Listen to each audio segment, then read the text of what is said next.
kini bitawng balita nga dunay 40 ka mga empleyado sa LTO7 gipangtaktak ni serbisyo tungod sa korupsyon.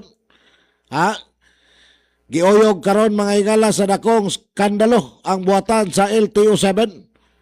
Human gitaktak sa serbisyo ang gibanabana 40 ka personel tungod sa giingon pagkalabigit sa nagkadiyang matang sa korupsyon. O suma ni LTO7 Regional Director Attorney Wendell Dinglasan ang mga ipanglagpot naglakip sa mga law enforcer, mga trabahante sa plate hub o mga kawani gikan sa nagkanilaing mga district offices. Firing line, uban ni Arnel Bacalan.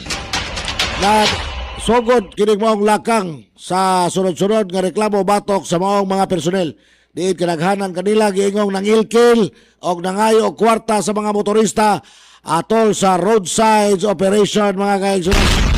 Firing line, uban ni Arnel Bacalan. Ini nabisto sa nga dunay mga empleyado sa plate hub nga naningil o nagsingil og 2,000 ngadto sa 2,500 ngadto sa mga tag-iya og sakyanan aron lang ipagawas ang ilang mga lisensya o plaka nga angay untang ihatag nga libre tungod kay nabayra na kini nga daan atol sa vehicle registration mga kaibigan.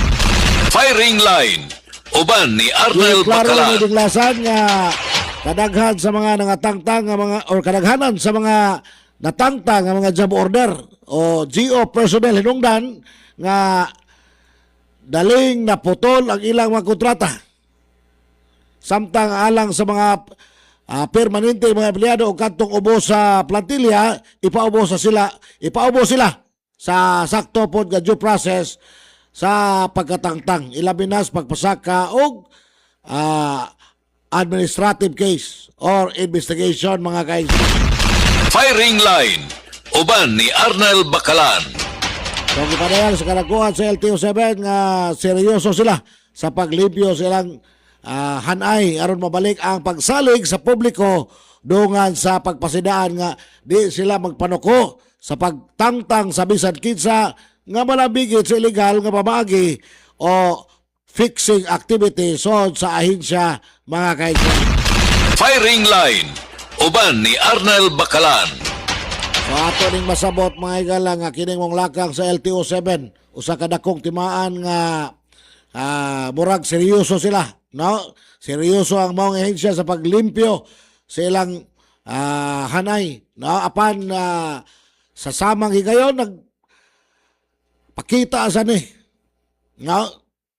Nagpadayag sa ni sa kalaw og pait nga kamatuoran bahin sa korupsyon nga dugay nang giantos sa mga motorista. Firing line, uban ni Arnel Bacalan. Kining pait nga kamatuoran sa fixing og pagpangilkil mga kaigsonan. Ang pagtaktak sa 40 ka mga empleyado o more or less bisan pa mas kadaghan kanila mga GO, no, mga GO personnel. Pero usa ni ka makapabalaka nga mao ni timailhan kung unsa ka lapad, no, ang pagkailap sa illegal nga kalihukan sud sa mong ahensya. Nga di na mga sumbong sama sa mga musunod, ha, adunay pagpangayo og kwarta, bugti sa paghatag og serbisyo, di na bago sa dunggan sa publiko. Apan makasubo gyapon nga duna gyapoy mga paghitabo. Ha? Ilabi na aning gitawag og roadside extortion. Ang paghimo sa mga operasyon sa daan, naghihimong negosyo, ibis alang sa kaluwasan unta sa publiko. Firing line, uban ni Arnel Bacalan. Sige man ni mga kaigsunan. Unya kining plate and license corruption. Kining pagbayad og tag 2,000 ngadto tag 2,005 para lang makakuha or makalukat og lisensya o plaka mga higala. No? lisensya nga dugay ng gibayra sa gobyerno. Usa kini kamatang sa hostage taking sa dokumentos publiko aron magkakuha og daling kwarta. Mao sad na sa plate number mga higala. No? So ang sistema sa GO versus plantilla nga ang daling pagkaputol sa kontrata sa mga GO personnel nagpakita nga mas dali ang pagkatangtang sa mga GO, mga daling mapulihan nga trabahante apan nagbilin kinig dakong pangutana. Kini ba nga mga GO naglihok lang sa ilang kaugalingon o doon na sila gisaligan nga dakong isda o permanenteng opisyal sa sulod? Nga diin mga higala, sila mo igipaon. Kaya karon sila mo igilaw, stirong mga higala. Firing line. Uban ni Arnel Bakalan.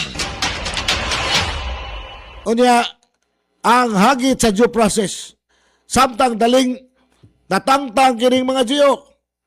Ang tinuod kapag sulay sa liderato ni Attorney Wendell Dinglasan, anaas pagukod sa mga plantilyado, ang mga empleyado nga nalambigit ini. Kinsara ko ni mga GO ko'y kasugo ni mga parente. Kini, may angay. Kadiin ang administrative investigation. Kinahanglan nga paspas. Kinahanglan nga patas.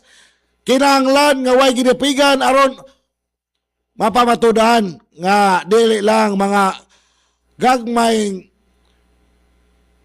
sapa ang ato diya gisumpo, no? Ang ato diyang pailomon kundi ang kadto mismong tumuran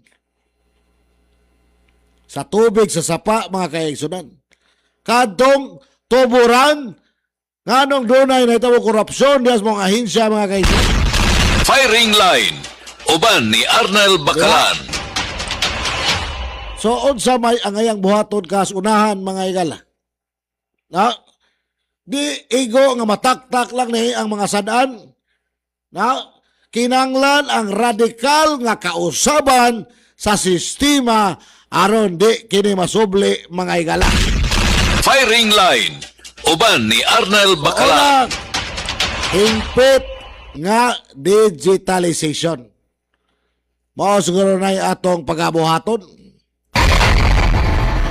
Kung na'y personnel nga interaction tali iskawani ug sa motorista sa pagkuha sa plaka ug lisensya, mawagtang ang kahigayunan sa pagpangayo, no?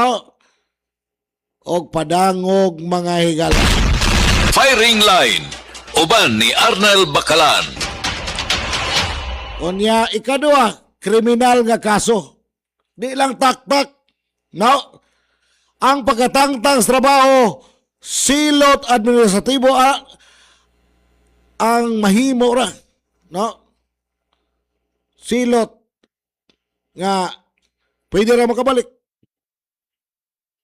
Aron seryoso gyud, mahadlok ang uban. Kinahanglan silang pasakaan og kasong kriminal sama sa paglapas sa Anti-Graft and Corrupt Practices Act